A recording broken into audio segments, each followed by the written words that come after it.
Okay, I would start with the topic that is mentioned on the screen right now, which is omni-channel approach to seamless customer experience. I am refraining myself to use the word customer retention because the first step is your customer experience. Let me ask one simple question here. What is the difference between multi-channel and omni-channel? No, I mean, your definition, not the technical definition. What is your definition of omni-channel and multi-channel? Anyone?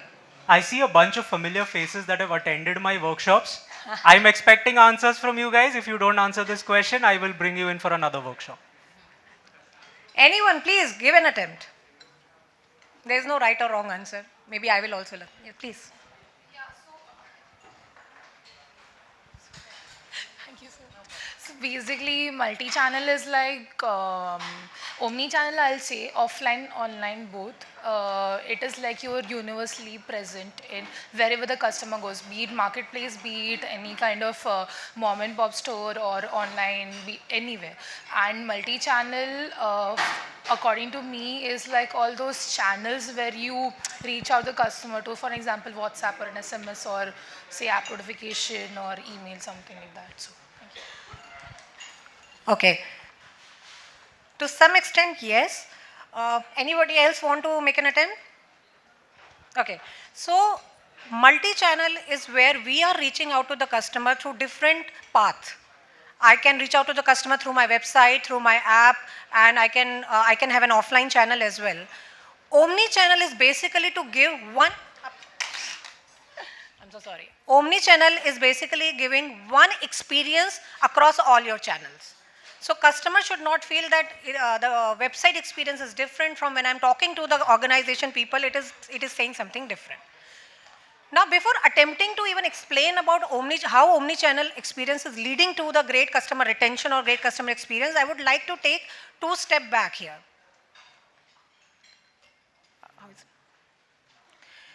Before you understand what the customer experience is, it is very important to draw multiple connotations to it. The one very important, very critical one, I believe, is the customer journey mapping. Before you understand why your customer is coming to you, what are they looking for in your product, in your services, who are these customers? So it is important first to draw the customer journey mapping. Edelweiss Tokio Life is a 23rd life insurance companies that have come in the field, where already your giants of HDFC Life, ICICI, everybody is already there. So I cannot just replicate what they are doing because my customers anyway would want to have brand over any less known brand. So it is important that I give a different experience. At least I reach out to a different persona which may not be getting addressed there. So very first step, not to identify what your company's goals are, it is important to identify your customers' goals, where the target audience, the persona that you are trying to address to, put down on the paper what are they looking for. The second step, minimize the sufferings, minimize the pain points, minimize the journey, so that they whatever they are looking for, they reach out to you to address that point. I'll give an example here. How do you define a touch points? When in my previous experience, we were asked to draw a customer journey map. It was a tire company, and सबने बोला इसमें क्या है website में आएगा tyre के लिए बताए अपना गाड़ी का नाम बताएगा and you just tell him what the tire he is looking for and he will make the purchase. But to everybody's surprise, when we draw the journey, there were 35 critical touch points.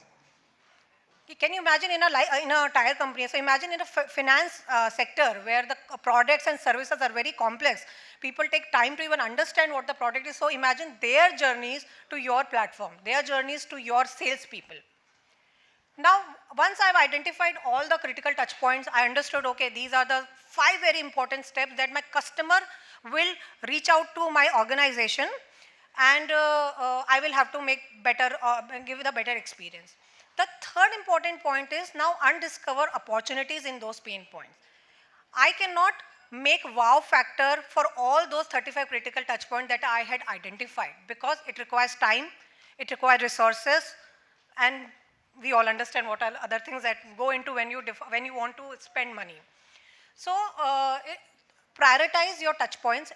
So I'll give another example. I don't know how many of you understand life insurance and how many have you bought online, but there are two very different types of products. One is your term plan, which is a very straightforward death benefit plan. Their customer is primarily looking for price and features. So you can make a very straightforward journey because his end objective is to compare you on the features and price. But when you go to an investment product, when you try to make an investment product journey, here customer himself is most of the time not aware what he is looking for. That's how our SIPs and mutual funds are doing, giving you a goal-based journey, asking you your quantitative and qualitative goals. According to me, we are just touching the surface right now, but at least that's a better starting point than telling the customer, okay, ye le lo. So we have created a discovery-led journey, which is giving you the solutions and benefits before even introducing the product. So that's how you give the steering back to the customer.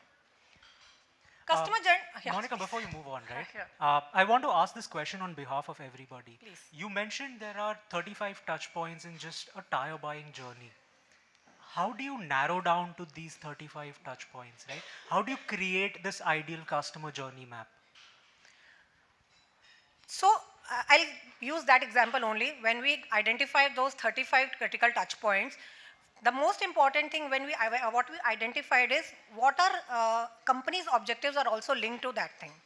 So for example, most of the non-traditional or traditional non-digital native organization, the objective is to brand building because they are thinking website and app as a transaction medium, not a customer acquisition medium. So if that is the objective, then it is important that you are prioritizing those data points where the customer experience is important, but may not be the conversion.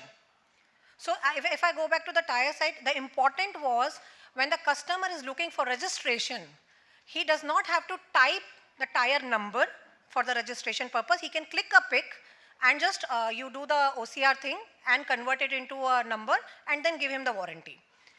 So that OCR is also a touch point that you consider? OCR is a touch point. Okay, brilliant. Clicking the pic, uploading it, it is a touch point for the customer to complete his journey further. So if I was to sort of dumb it down for myself, any point of interaction that a customer has with your brand, not just the website, even things that he's doing on the website is a touch point. It is a touch point. And becomes a part of the customer journey. It becomes a part of customer journey, and I'll tell you, customer journey is not very linear. It is very difficult process. Otherwise, it is very say, website mein aaya, home page pe aaya, next step pe gaya. But he is interacting with lot many people. He is interacting with your off sales team. He is interacting with your digital advertisement that you are doing on Google and social. He is also interacting with you on your emails and SMS that you are maybe some other team is sending to them. He is also interacting with your offline sales team and offline customer service team as well, if he already has any product. So these are also the touch points. So it becomes a maze at times. It becomes a maze at times which you have to solve and make it visible and clear for yourself. And if I can visualize that correctly, it is a rabbit hole in itself, right? Yeah. Online interactions, offline interactions, mapping all of that together and creating one canvas of your customer journey. And then solving for those drop-off points is a separate question altogether.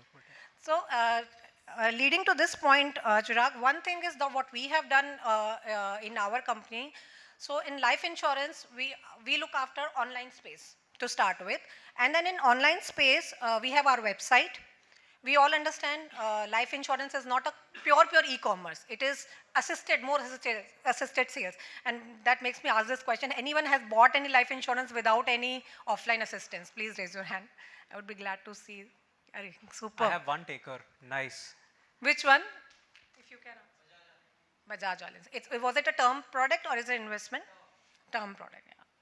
So you can see for investment. Acha, you cannot answer, Pratik, please.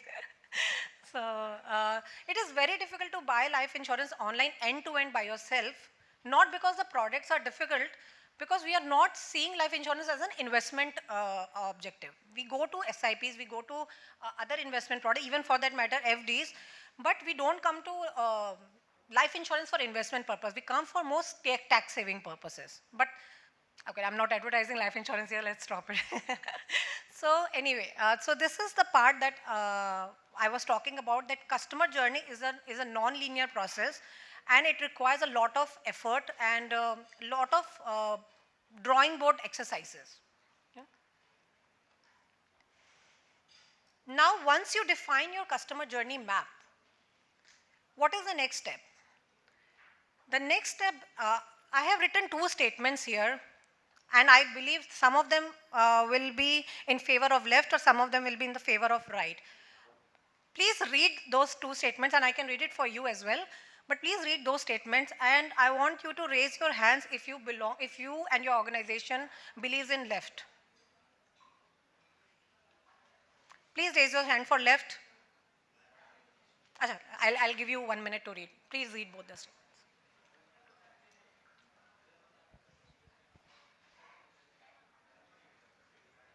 Greek and Latin. If you could just throw some light into I will what's do the that. difference between the two. Yeah. So I'll tell you, any traditional organization, they start building their customer journey basis their distribution or sales channels. So how my sales journey and my distribution channel are going to perform, my customer has to walk that path. I have defined my sales journey. The person will come on my website. He will share his information. I will make him a call because I don't know is he aware about everything or not. I'll make a call to him. I will convince him. Once he hangs up the call, I will send an email to him. And then after that, once he makes the purchase, my operations team will coordinate for the next steps. So this is my sales journey that I have defined, and my customer is following that path. The second statement, which is on the right side, is where I have defined what my customer journey is, which is the thing that I spoke in the previous slide. And once my customer journey is defined, I will build all technology, I can call it operations, I can call it my all processes around that. So in center, my customer journey map is, and all my processes are around that. And above, after that, once everything is defined, my sales process is there. Please don't feel or don't think that I'm demeaning anything here, that why sales process in the last or in the first. I'm only defining why customer experience and customer requirement should be at the center. So every circle has its own importance, and nothing can be completed without any circle. But I'm just putting customer at the center on the right side. Okay, so quickly by show of hands, what would you rather prefer? You setting up the process and customers following that, leading to operational efficiency, or customers defining their sales process and you tweaking your business according to your customers' journey? How many for option 1? How many for option 2? Wow, okay, we have a clear winner here. Nice. But the question is, are we doing that? Just think for a minute. When you start thinking about any project in your organization, you come to a room, you start thinking and discussing, ये project पे काम करना है, अपने को ये platform बनाना है. So उसमें कितनी बार we put the customer at the center in our talks, in our discussions, in our decisions.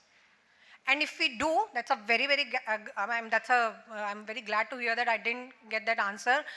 And also to give you perspective, this is the worldwide data where 40% of the organizations are only in their 50% of the decisions keeping customer at the center. So I mean, in short, you can say it is 20-25% overall. Wow. Customer centricity is at the crux of custom or businesses that survive, for that matter. Interesting. Any question on this slide, or any disconnect, or anybody feels that anybody disagrees with me? Please, I would love to have a chat with him or her. यार सवाल पूछो नहीं तो मैं pinpoint करके उठा लूँगा लोगों को. Right? See, this point in itself, right? If I was to implement the second model, there are so many complexities involved. How do I start with? Where is my starting point, right? For me, everything would start with data. Right? That would be my starting point. Is there anything else? How do I get that tech in place that enables customer-oriented sales processes? Right? These are the questions you should absolutely pick Monica's brains on. Sorry. See, transcending into an ecosystem where your sales is not a customer management part. Your sales becomes your embedded into value chain of customer experience. So that is a real transformation, and it requires a very brave decision.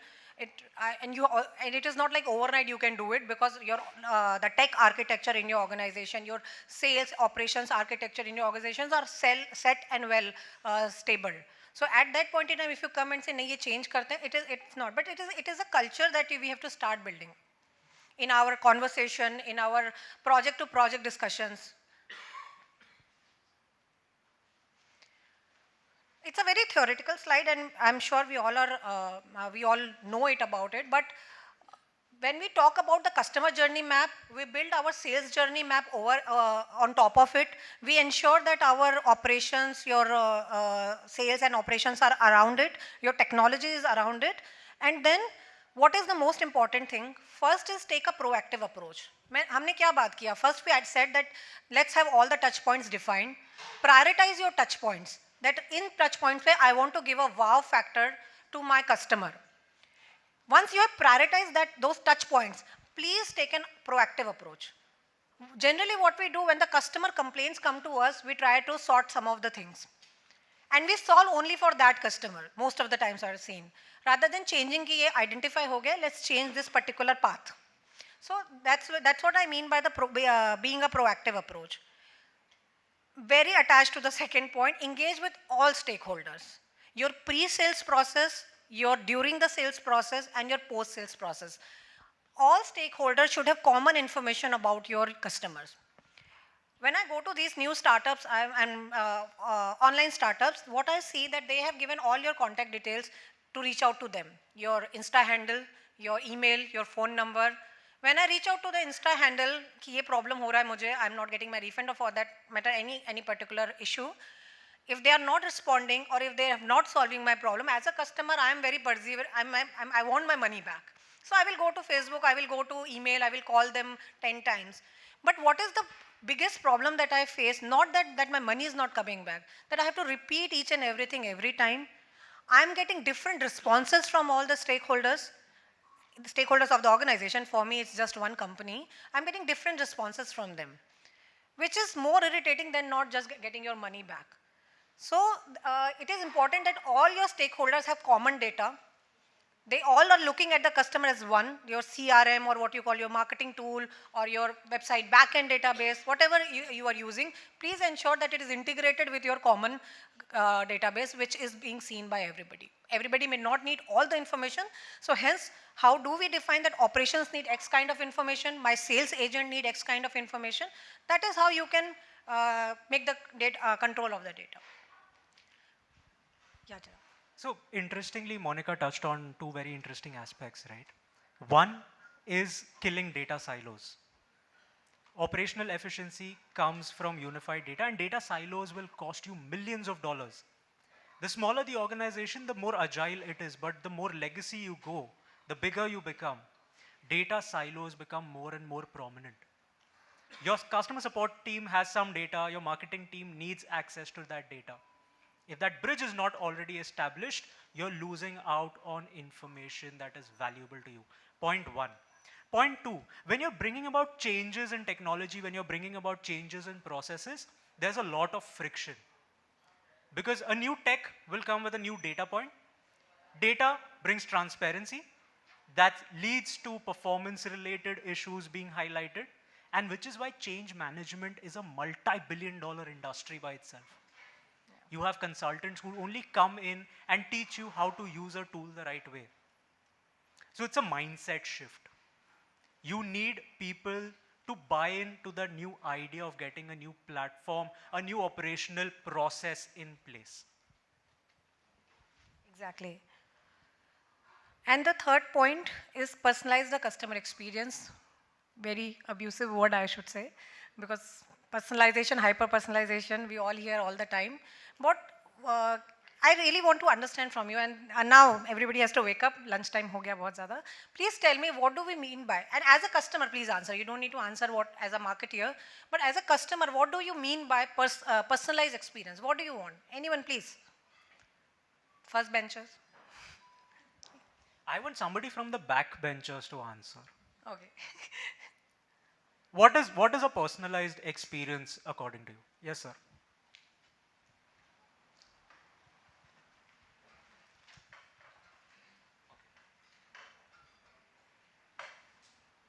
pers- yeah, personalization, I mean, is kind of like providing liberty to the customers to choose and how they want and what they want, and closest to their wishes. Something around it. Fairly there. Exactly. Essentially, brands have your data as consumers. They expect you to use it in the right way. Don't show me what you're showing to my neighbor. Create an experience that is personal for me. You know the products that I'm interested in. You know what my behavior is. You have my information with you. Put it to good use. That's all customers are expecting. I don't want you to put your first name and last name and show me a message. Hey, hi Chirag Parmar, this is a new offer for you. No. Don't sell a chicken biryani to a vegetarian. You have that data with you. If you can ring a bell with some brand that's coming to your head, I'm not going to place any names, but yeah. Anyone else?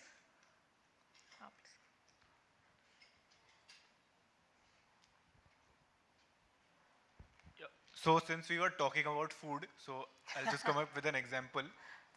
So if you are going to a cafe, right, one person might be, he wants to have a regular coffee, and another person wants to have a black coffee. And one person is like, he's a vegan, he wants to have coffee with coconut milk.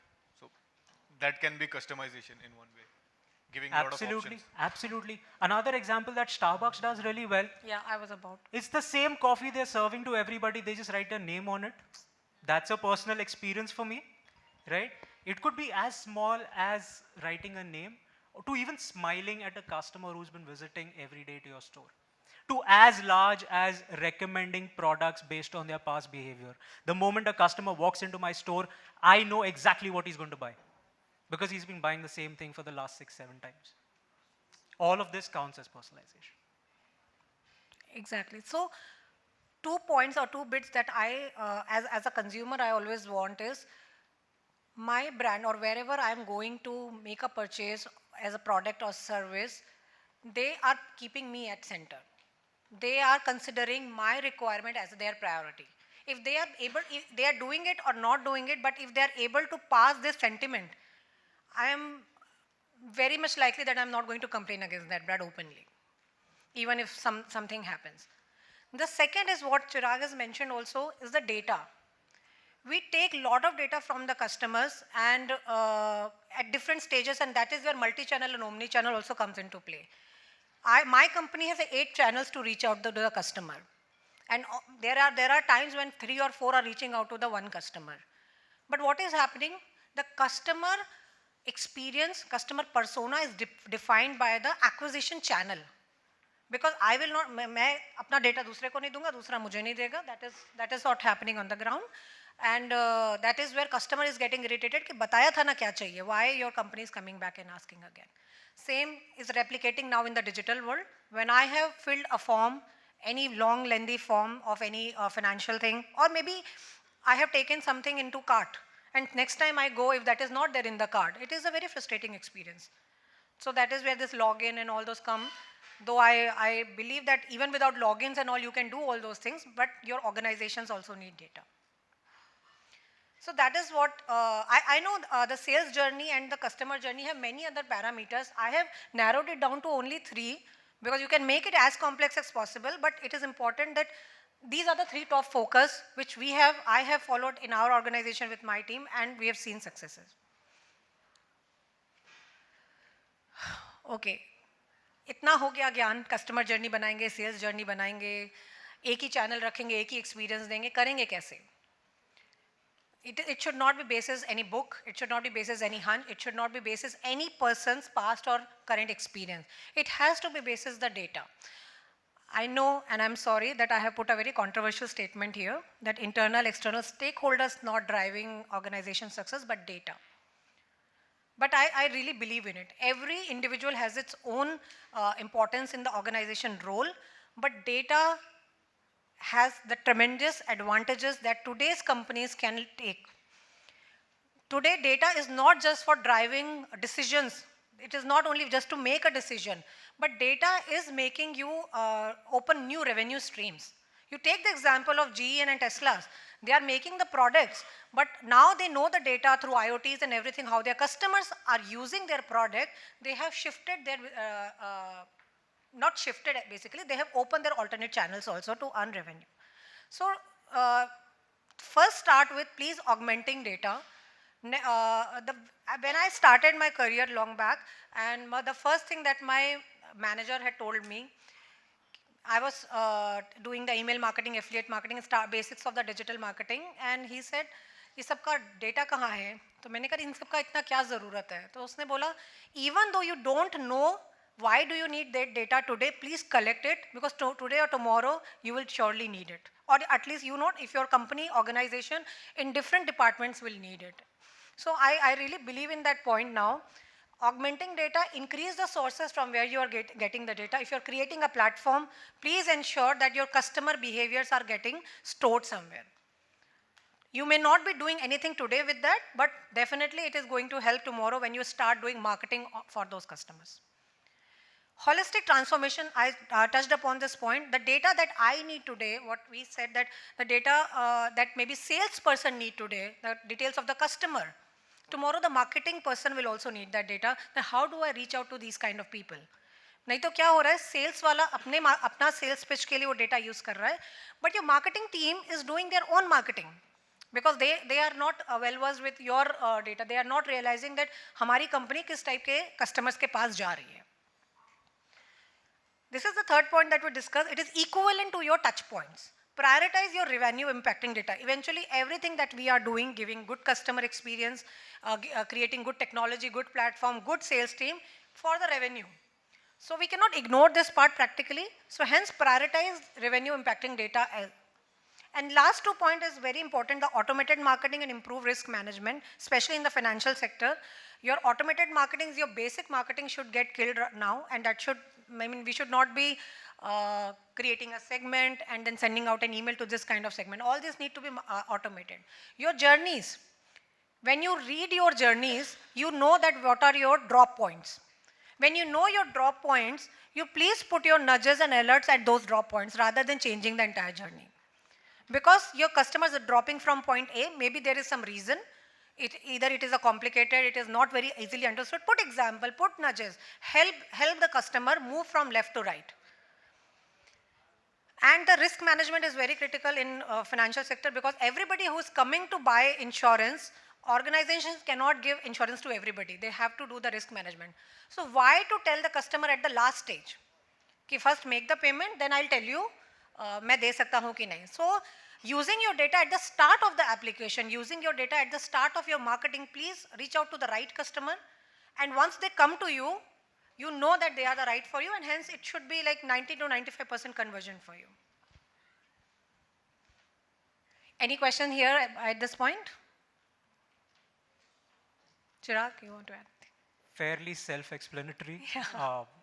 But yes, putting your data to good use is what the crux is, right? Data collect करने के बाद भी क्या करोगे? If you can't use it for your automation, your campaigns, your segmentation, your logics, it's as good as an Excel file that's sitting in your drive somewhere. Yeah. And also what we have seen often, more often or not, we do the segmentation of sales. Basis the vintage, basis the experience, basis the performance of our salespeople, etc. But that is basically, and we design the process around that. So our segmenting is going in the wrong direction, and then does our processes. And hence shift that path, move to your customer segmentation more accurately. The point that just Chirag mentioned, क्या करेंगे इतना सारा data? So please, we have to draw value out of those data. Value while increasing productivity. Very simple example, we have our call center. We generate leads from many sources, your website, your paid campaigns, your non-paid campaigns, your Google, Facebook of the world. But can we give all leads to all call center salespeople? No. Their data comes into the picture. How do we do propensity analysis of our leads? How do we understand which lead is beneficial, which lead has higher chances of conversion when it goes to my sales team A or versus my sales team B? Data-driven decision making, we all know at each and every step, data-driven decision making is the key. There is no double thoughts around it. but it is important to use your data to create multiple revenue streams. This is very critical. Now many of the companies have started opening more and more revenue channels because they now understand their data, they read their data. More competitive services and products. Like I said, Edelweiss Tokio is the 23rd company that came into life insurance field, but we have always succeeded in creating right products. Analyzing that what the competitors are offering, because sometimes you need data from others as well. You may not completely rely on your own data. Analyzing competitors' data, understanding your own customer that you have targeted, that what their needs are. We are able to create very, very competitive products in the life insurance sector, and they have been getting award each and every year. Increased operational efficiency. Now, very good example.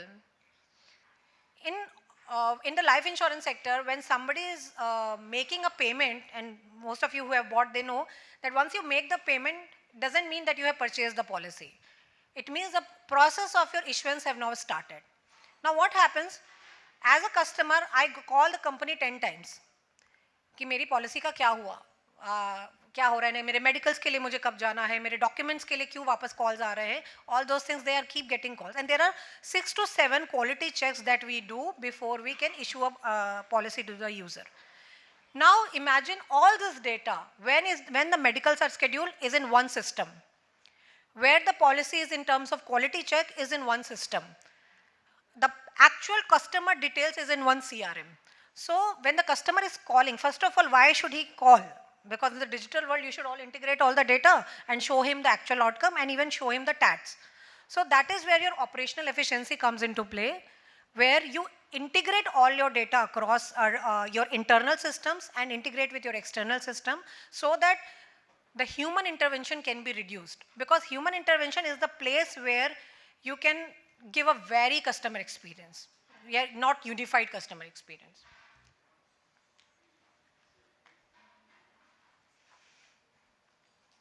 Last, once you have identified your data, you have put it into a good use, what are the benefits that the organizations are going to get eventually? Revenue, very clear. We know that if we use the data to get the customer back, if we use the data for the right marketing, if we use the data for the right customer service, revenue is going to go up. Cost optimization, same example. If I have a call center operations who is taking hundreds and thousands of calls every day just to answer simple question, I can reduce it by doing the data integration. Innovative brand positioning. Imagine which brand comes to you when you talk about the good customer experience. Let's hear from you. Which brand comes to, which is your favorite brand that comes to your mind when you think about, I always want to go back to this brand. I'll also share what I... Why? Why Amazon? That was my answer as well, but why Amazon?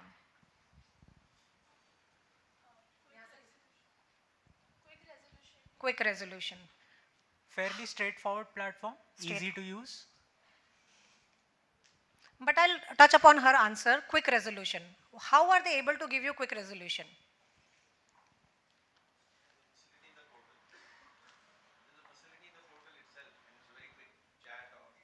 Correct. And the decision making that they are giving to their operations people. Very less time they will tell you that they have to go back and check with somebody and come back for the answer. The rules are set very clearly that upon this time, if these are the customer queries, these are the answers. That is where unified experience coming. You will not say, नहीं मैंने एक Amazon से बात किया था अच्छा लगा, दूसरा नहीं अच्छा लगा. They all will give you nearly same experience, and that is what the omnichannel means. Market competitiveness. If you are able to provide an experience which is irreversible, which is Amazon is doing, it is difficult for your competitors to get your market share. You believe it or not, if you're going to Amazon, how many times you move to any other Flipkart only for the discount, other than the discount? If you are comparing the prices and you are getting maybe a better price than another platform, other than this reason, why would you leave Amazon? Exclusive products? Exclusive products not on Amazon, correct? Any other reason? Maybe faster delivery? Faster delivery, but I think Amazon is doing the fastest. Of course. Anybody who is against this point, I mean, there can be other cult people also other than Amazon. So anybody else, Flipkart fan? Not doing Amazon versus Flipkart though, but just want to understand. Yeah. In Flipkart, I can find a lot of features about the product. Comparatively, when I normally buy more from Flipkart than Amazon because I can see the detailed information about the product which I'm buying in Flipkart. Great. Great answer. And इसका भी एक reason ये है because your in Amazon your product set is fixed. Your how do you define your product cards, it is fixed. But that can be a feedback for them. So anyway, these are the important benefits that what we have started with the customer journey, how the sales journey should be embedded into your customer journey to give a unified experience. It should not be individual to individual. It has to be digitally enabled journeys. Okay. Super. Any questions? Pretty straightforward. Interesting. Yeah, please.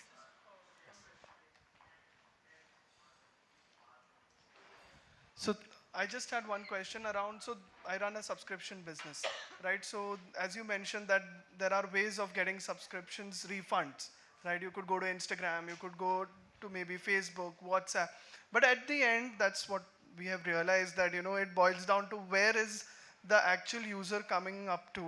Maybe he's coming more to WhatsApp, so maybe we stick only to that. So I just wanted to understand your take on that what do you think about this? So is it moving from omni-channel to a multi-channel? It's actually going backwards, or is it just a progression which happens? So your name? Neeraj. Hi Neeraj.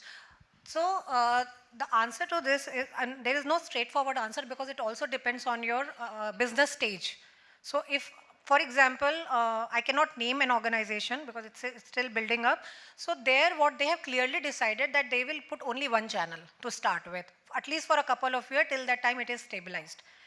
Because they understand this, the point that you have just mentioned, because once they start their business, there will be customer service need, and hence once they come back through multiple channels, we may not have the capacity, money and time to address that. So they started with one channel. I say that is a better way to start with, slowly and gradually, because your customer is everywhere. I'm coming back to my previous definition. You have to be there where your customer is. If they are comfortable with Insta handle, and not comfortable with WhatsApp, though everybody is comfortable with WhatsApp, but the point is where your customers are, your Insta, your email, there are still some people like me who would like to call karke jaldi I want to get over, because chatbot we all understand it takes time. Jab tak wo phir, I still want to speak to somebody. So have one or two channels, but ensure that they are in sync and the data is being linked with the two. Then you can start adding more channels. But eventually you have to be everywhere. Okay? So Neeraj, coming to your point, right, there are two major constraints. One is the platform that should enable that conversation for you. That's one. Second is your understanding of Champa. Champa is your ideal customer profile for the uninitiated. If your customer is sitting on Snapchat, don't create a channel on Meta. And that understanding will only come once you have a detailed ideal customer profile with you. Then you can obviously, sort of expand into other territories, but identify where your Champa is, identify the channels that enable two-way communication, get data where you can start a conversation on one channel and continue it on the other channel, and then start the journey. Super. Thank you so much, Monica. Thank you so much for taking out your time.